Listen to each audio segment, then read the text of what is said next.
Welcome to K-State Now with Kansas State University President Dr. Kirk Schultz. I'm Richard Baker. You put out a thing in the K-State little inter-campus newspaper the other day about the budget.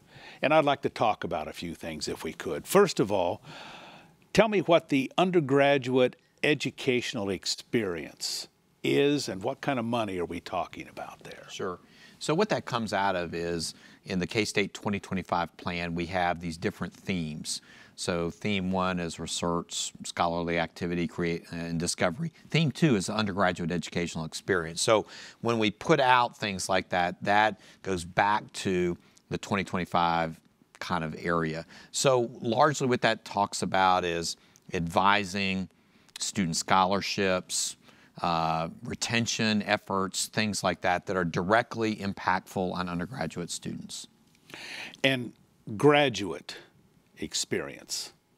That's also theme 3 in the 2025 plan. And so one of the things that generally we try and do when we talk about how we're going to spend new money coming in is relate it back to our strategic plan. Otherwise, I just make a whole list of here's all the stuff that we're going to do, and it's very easy to somebody say, well, those may be fine things, but what does that have to do with the plan that the university talks about all the time and put together and things like that? So really it's an attempt to make sure that as faculty and staff and external people see that we tie it directly into the things that our faculty and staff help us plan 5 years ago.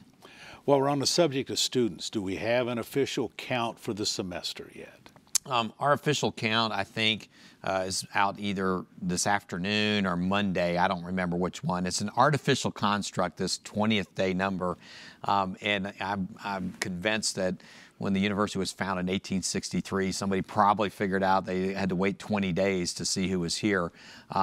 But the bottom line is we're down in headcount and down in overall enrollment for the first time in about 10 years. And interestingly, our incoming freshman class this year is the most diverse class we've ever had. We actually have more students of diverse backgrounds. We define that basically by ethnicity. So we've got more Latino students than we've ever had in our history.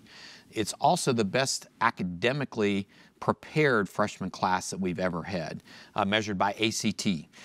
So each year that continues to go up. And our freshman to sophomore retention ratio is also tracked as we've attracted these better classes in, also has tended to increase. So overall headcount is down, but the headcount is down in several areas. It's down in Chinese students because of the yuan and the Chinese economy. We had less Chinese students to elect to enroll.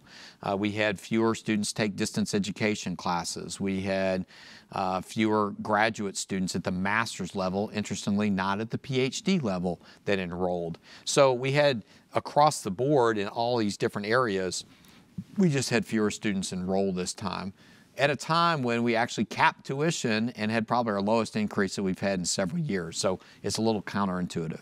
So when we talk about fewer students, are we talking 50? Are we talking about 400? 800? What are we talking about? 400? 400, 450, somewhere in that kind of a number when it comes out. So, and if you look at it, just that is about, we have roughly a little bit under 25,000 students. So, you know, we're talking a couple percentage points down. Does that have any kind of a negative impact on money coming into the school or the way we handle classes? Absolutely. What it means is that you know, we generate less tuition revenue, and so we've got to find some ways to counteract that. And so we're going to use some one-time monies to fill in the gaps so that we don't come back out to the colleges and say, well, gee, our enrollment's down, and so, you know, you owe us a certain amount of money to help compensate for that. So, you know, we're running out of those kind of sources, but at the same time, we're working really hard not to go back and further tax, if you will, our faculty and staff who are normally in most departments need more faculty as it is and don't have enough resources to do the things they need to do. We're trying to be really mindful of that as we see this enrollment drop. In your State of the University address, you also talked about facilities and infrastructure. Give me some idea what you talked about. So facilities and infrastructure really refer to our academic buildings and also existing structures on campus. And so, for example, the old Memorial Stadium, we don't use it for athletic purposes anymore. There was the art department had some classroom space under there. The Purple Mask Theater was there.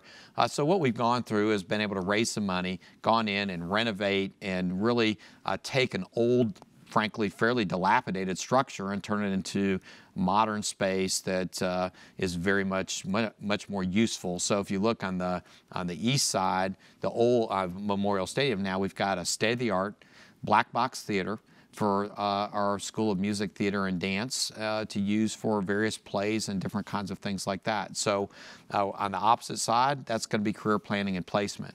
The key thing there is that we took something that we did not get any money from the state to renovate. It's stuck in the middle of campus. It's useful if you can repurpose it, so we're able to do that. The other thing is people see on campus, we had to spend about $65 million on a chiller plant.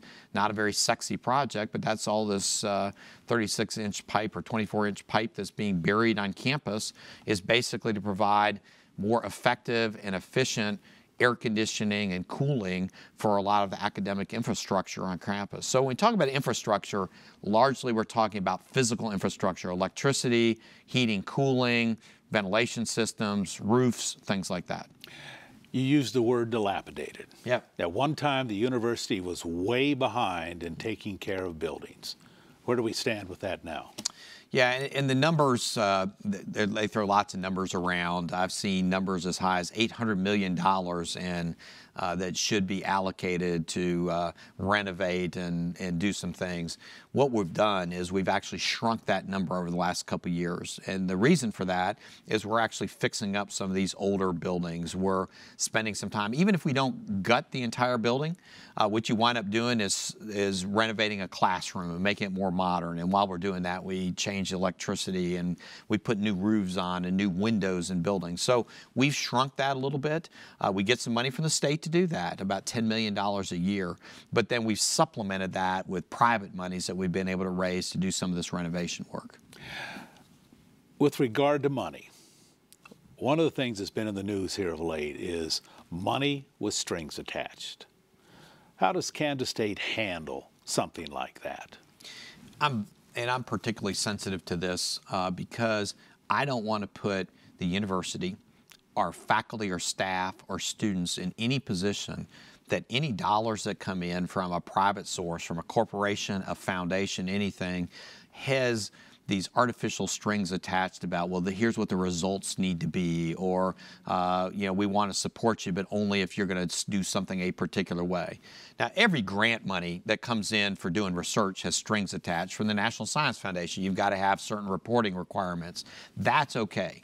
I don't want people thinking, well, does it just mean it's a free-for-all? But what we can't do is we cannot accept things that are going to put us in jeopardy of people outside saying that research was already strongly influenced because whoever provided the money certainly had a result in mind. I view that as we've got to protect our faculty and staff. So, we want people to understand what kind of work we're doing, why it's important, who's funding it. You see a lot of things out there too that people talk about, Professor X is doing work in this particular area. I wonder who's funding them about climate change. And sometimes you go back and find out who's funding it and you say, well, gee, I think I know why the results are coming that way. We've got to be transparent so people acknowledge the work our faculty and staff are doing and not see it as a funding source as pushing somebody in a particular direction. Is there going to be a problem when we're dealing with new facilities, and I'm thinking of out here on the Hill, dealing with infectious diseases and problems like that, that some of that is being worked, is work that's coming from the government? Are we going to run into problems there on maybe secrecy or what we can release or can't release?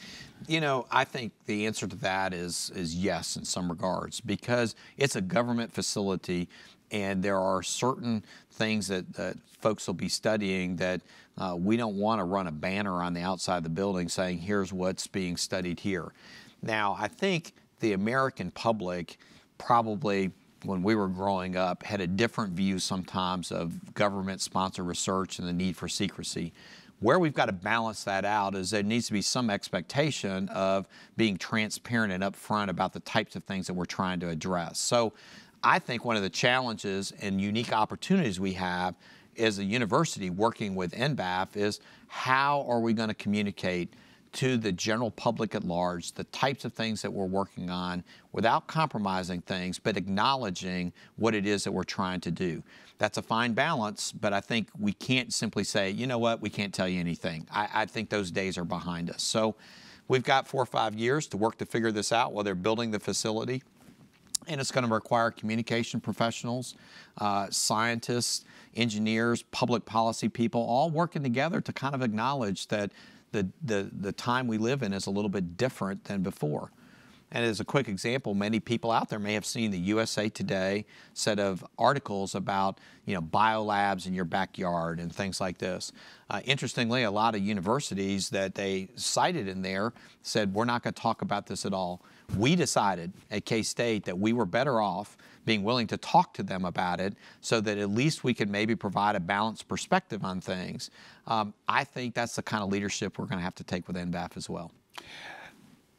There's a lot of money with NBAF. Is there a chance you could get overruled? I think so. I want to remind everybody, this is not a Kansas State University facility. We will not manage it. We don't own it. It is a federal laboratory. So what we have to do is we have to work to influence that. But at the end of the day, the Department of Homeland Security and the Department of Agriculture are the ones that are running, operating, building that particular facility. I think we have certain things that we're going to put down that we think need to be in place for it to be a model facility. And Richard, that's where I think we're going to really spend our time. Let's figure it out before there's an issue. That's the time to kind of figure it out, not when there's an issue and you've got all kinds of people worrying about what's there and secrecy, and then the feds throwing up this blanket saying we're not going to talk about anything. That's not the situation we want to be in. If we figure this out well ahead of time, doesn't mean that'll never happen, but we can avoid it. And that's really where I think we got to spend our time. How much involvement is the university going to have there? I hope a lot. I think we can attract some faculty and graduate students that are going to come to Manhattan, Kansas, because they have an opportunity to work in a truly world-class facility, not in a lot of other places. I think it's incumbent upon us to work together with the feds to find a way to make sure our faculty and staff who have the training and background to work there can work on collaborative research projects that can be published and things like this. If we get to the end and there's a $1.25 billion federal facility built right next to campus and we don't have that interaction, I think it's going to be a failure. We talked a little bit about this last time. We're headed back in to another legislative session in a few months. What kind of preparations, what kind of hope do you have for that legislative session? I think it's going to be one of our toughest legislative sessions in my 7 years in Kansas. I think we barely got through the revenue packages last time at a historic session in terms of length and probably just sort of the demeanor of our legislative colleagues. I just don't see a way that they're going to be able to pass any additional revenue kind of stuff in this session. And if that's the case and state revenues continue to decline, I think they're going to fit the state budget in a smaller box. And that could be tough for education, higher education, the state government and everything. So I think we're going to have another one of these sessions where we're going to work to preserve what's there. Now, the governor has said and continues to commit to keeping flat funding for higher education. So we're going to work hard to hold him in his word and hold legislative leadership at their word that says that's what they're going to do. Okay. Thank you very much. This has been K-State Now with the president of Kansas State, Dr. Kirk Schultz. I'm Richard Baker.